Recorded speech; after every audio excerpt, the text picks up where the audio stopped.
Hello बच्चों, मैं ममता Jain class 9 economics में आपका स्वागत करती हूँ।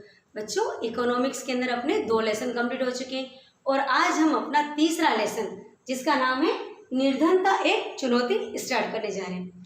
तो बच्चों, सबसे पहले अपन को समझना होगा निर्धनता। निर्धनता या उसको दूसरे शब्दों में कहो गरीबी, इंग्लिश में कहते हैं इसको पॉवर्टी। तो अपन निर्धनता की बात क्या करते हैं? जैसे आप सुनते हो निर्धनता या निर्धन या गरीबी वर्ड सुनते हो तो आपको क्या पिक्चर दिखाई देती है ना? तो जैसे आपने सुना कि निर्धनता, तो हमें या तो कोई भिखारी खड़ा हुआ दिखने लग जाता है या फिर हमें कोई गरीब व्यक्ति जिसके पास कोई जमीन नहीं है तो भूमिहीन व्यक्ति दिखा, या कोई झुग्गी झोपड़ी में रहने वाला, या कोई वेतनभोगी श्रमिक, या कोई बाल श्रमिक, या फिर कोई भिखारी। अर्थात जैसे हम एक निर्धन की बात सुनते हैं या गरीब की बात सुनते हैं तो हमारे दिमाग के अंदर एक दुबला पतला किसान जिसके पास कोई जमीन नहीं है, पहनने के लिए व्यवस्थित कपड़े नहीं है, तो हम उसको याद आ जाता है क्या ये इंसान गरीब या निर्धन है। या फिर जो झुग्गी झोपड़ी, जो स्लम्स एरिया के अंदर रहते हैं। बच्चों, पता है ना आपको कि स्लम्स एरिया क्या होते हैं? अपने सबसे वैसे मुंबई के अंदर धारावी क्षेत्र जो है वो एक सबसे बड़ा स्लम एरिया है, यानी कहते हैं कि पूरे एशिया महाद्वीप में सबसे बड़ा वो स्लम एरिया है। तो झुग्गी झोपड़ी, या फिर आप जिस किसी शहर में रहते होंगे तो वहां पर भी आपने देखा होगा कि कुछ लोग झोपड़ियां बना बना करके गंदी बस्तियों में रहते हैं। तो यदि हम निर्धन या गरीब की बात करते हैं तो हमारे दिमाग में या तो एक गरीब किसान आ जाता है, या झुग्गी झोपड़ी में रहने वाले लोग आ जाते हैं, या फिर वेतनभोगी श्रमिक। वेतनभोगी श्रमिक कौन से होते हैं? जो किसी जगह पे काम करते हैं और बदले में उनको रोज वेतन मिलता हो। जैसे कोई मकान भवन निर्माण का कार्य चल रहा है, वहां पर जो आपने देखा होगा तगारी तोपने वाले श्रमिक होते हैं, मजदूर होते हैं, है ना? कहीं रोड पुल बन रहा है ना? कोई सरकारी कार्य चल रहा है जहाँ पर गेती पावड़ा या तगारी लेकर के जो काम करते हैं वो सारे श्रमिक वो कहलाते हैं वेतनभोगी मजदूर।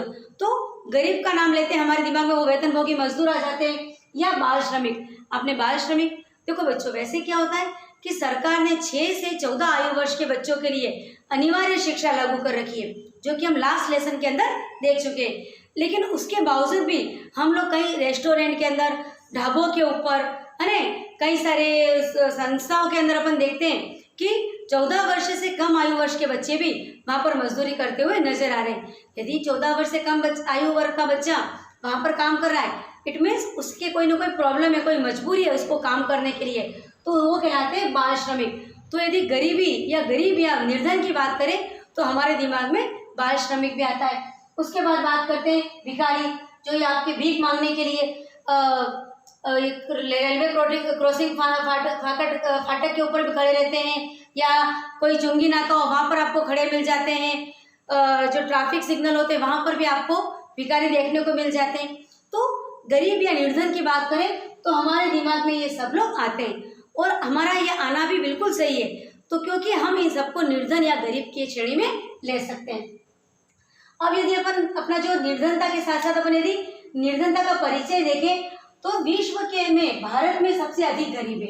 बच्चों, पूरे विश्व के अंदर यदि अपन भारत के अंदर देखें तो गरीबों की संख्या भारत में बहुत अधिक है।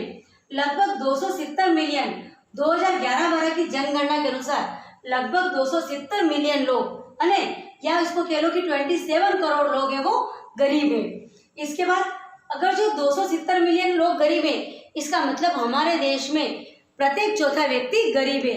अर्थात यदि 100 लोगों का एक समूह बैठा है तो 100 में से 25 1/4 जो पार्ट है वो गरीब लोगों का है। यानी 1/4 भाग देश के अंदर हमारी जो आबादी है उसका 1/4 भाग कैसा है?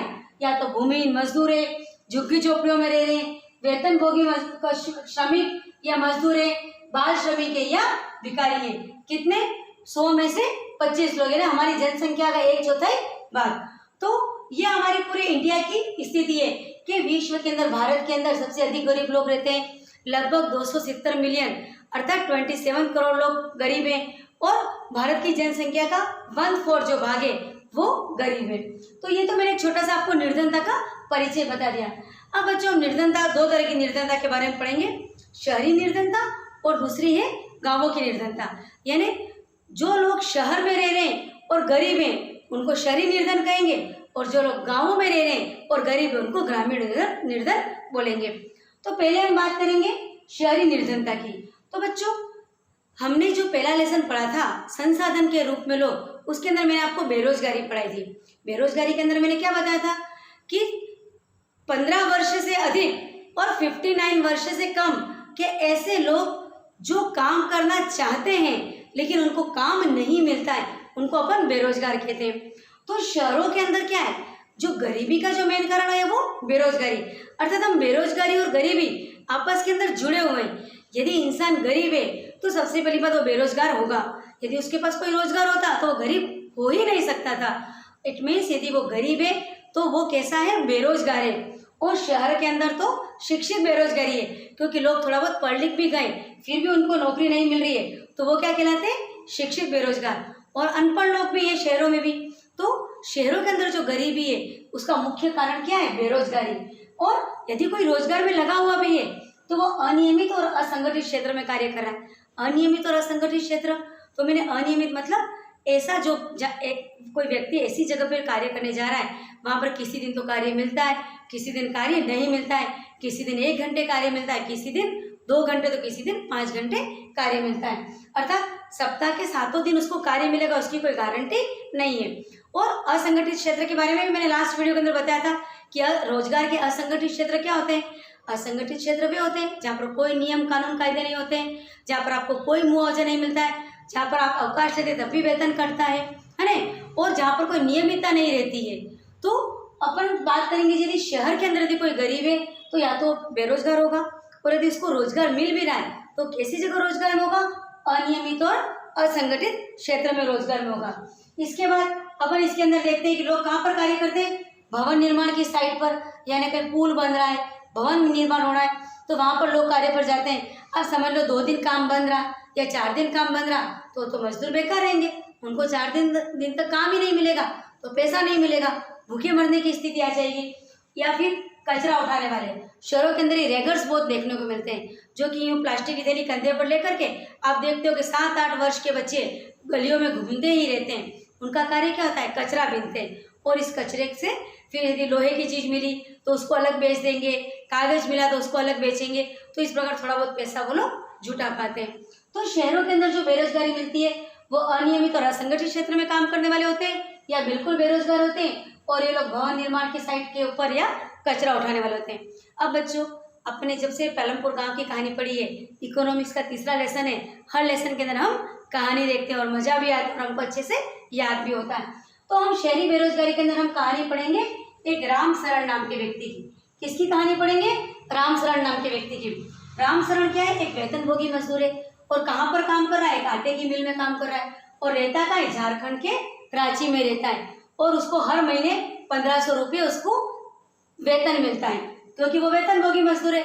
आटे की मिल में काम करके महीने में कितना रुपया कमाता है, 1500 रुपये। अब जहाँ पर आप लोग आज के ज़माने में 1.5 लाख भी कम है साल महीना, वहाँ पर ये 1500 रुपये में अपन समझ सकते हैं कि क्या ही करता होगा। तो 1500 रुपये में उसका गुजारा नहीं चलता है, वो बहुत गरीब है, क्योंकि एक तो क्या है उसके घर में 6 सदस्य हैं, पति पत्नी और 4 बच्चे। 6 सदस्यों को उसको पालन करना है, 4 तो बच्चे हैं, और गांव में भी उसके बूढ़े माता पिता हैं, तो उन बूढ़े माता पिता को भी उसको पैसे भिजवाने पड़ते हैं, उनका भी ध्यान रखना पड़ता है। यदि वो बीमार हो जाए तो उनका इलाज भी करवाना पड़ता है। और अब ऐसी स्थिति में क्या है कि उसके 1500 रुपये से घर नहीं चल रहा है, तो अब उसने क्या करा, उसकी पत्नी ने भी काम चालू कर दिया, और वो भी कहीं मजदूरी करने गई और घरों में काम किया, तो 800 रुपये उसने भी कमाए महीने, तब भी उसका घर नहीं चल रहा है। तो एक बड़े बेटे, उसके 4 बच्चे हैं ना, तो बड़े बेटे को भी उसने काम पे लगा दिया, एक चाय की दुकान के ऊपर वो काम करने लगा, तो महीने 300 रुपये भी वो कमाने लगा। इस प्रकार 1500 खुद कमा रहा है, 800 उसकी पत्नी कमा रही है, 300 रुपये जो भी एक वो बच्चा कमा रहा है जिसकी उम्र क्या है, विद्यालय जाने की है, लेकिन उसको विद्यालय नहीं भेजा जा रहा है। क्यों? क्योंकि उसको तो काम पे भेज दिया गया है, और क्योंकि उनको पैसों की ज़रूरत है। और जो छोटे बच्चे हैं, क्योंकि माँ भी काम पे जा रही है, पिता भी काम पे जा रहा है, बड़ा भाई भी काम पे जा रहा है, तो घर में जो छोटे भाई बहन है उसको एक छोटी बहन रख रही है।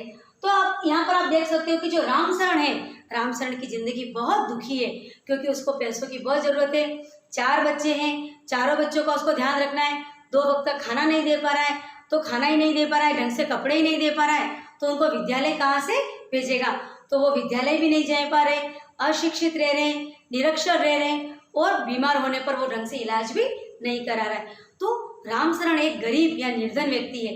क्यों निर्धन व्यक्ति है? क्योंकि उसकी जो आमदनी है वो रोजगार पे तो लगा हुआ है, लेकिन वो अनियमित और असंगठित क्षेत्र के अंदर लगा हुआ है, और वो जो कमा रहा है वो उसके परिवार को पूरा नहीं पड़ रहा है, इसलिए उसकी बीवी भी काम कर रही है और उसका बेटा भी काम कर रहा है, तब भी वो परिवार का अच्छे से ध्यान नहीं रख पा रहा है। अब हम आते हैं ग्रामीण निर्धनता के ऊपर। तो गांव के अंदर जैसे हमने पालमपुर गांव की कहानी पढ़ी थी फर्स्ट लेसन के अंदर, कि पालमपुर के अंदर आपको याद है भूमिहीन मजदूर थे, बेला और रामकली की कहानी पढ़ी थी कि दोनों दुखी हैं, दोनों भूमिहीन मजदूर हैं, जो बड़े किसान हैं जमींदार के खेतों में काम करते हैं, और दोनों ही अपनी दुख दर्द कहते हैं कि मुझे तो साल में 5 महीने ही काम मिलता है, मुझे तो बनिया जो है वो लोन भी नहीं दे रहा है, ऋण भी नहीं दे रहा है, और मैंने जो पहले 1000 लिया था मुझे वो 2000 के रूप में लौटाना है। इस प्रकार वो अपने बहुत दुखी हैं और वो बहुत निर्धन है। तो यदि निर्धनता की बात करें ग्रामीण के अंदर, तो एक उदाहरण तो अपना हो गया बेला और रामकली। और आपकी बुक में एक दूसरा एग्जाम्पल दे रखा है लखा सिंह की कहानी। तो लखा सिंह एक लखा सिंह उत्तर प्रदेश के मेरठ में रहता है। कहाँ रहता है? उत्तर प्रदेश के मेरठ में। और वो एक बड़े किसान के वहां पर 50 रुपये दैनिक मजदूरी पे काम कर रहा है।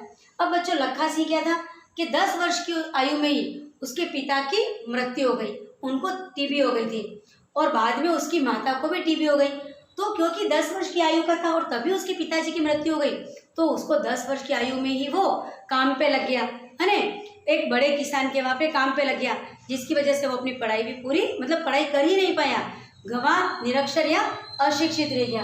और अब क्या हो गया कि वो मेरठ में रह रहा है और बड़े किसान के वहाँ पे काम कर रहा है, उसका परिवार भी बड़ा है, परिवार में 8 सदस्य हैं, और उसमें से कोई भी विद्यालय नहीं जा पा रहा है। कहाँ से विद्यालय बेचेगा? दिन के 50 रुपये कमा रहा है और 8 लोगों का खाना पीना ही पूरा नहीं होता है, बीमारी के अंदर वो इलाज ही ढंग से नहीं करा पा रहा है, तो फिर क्या कहते हैं, विद्यालय तो कहाँ भेजेगा।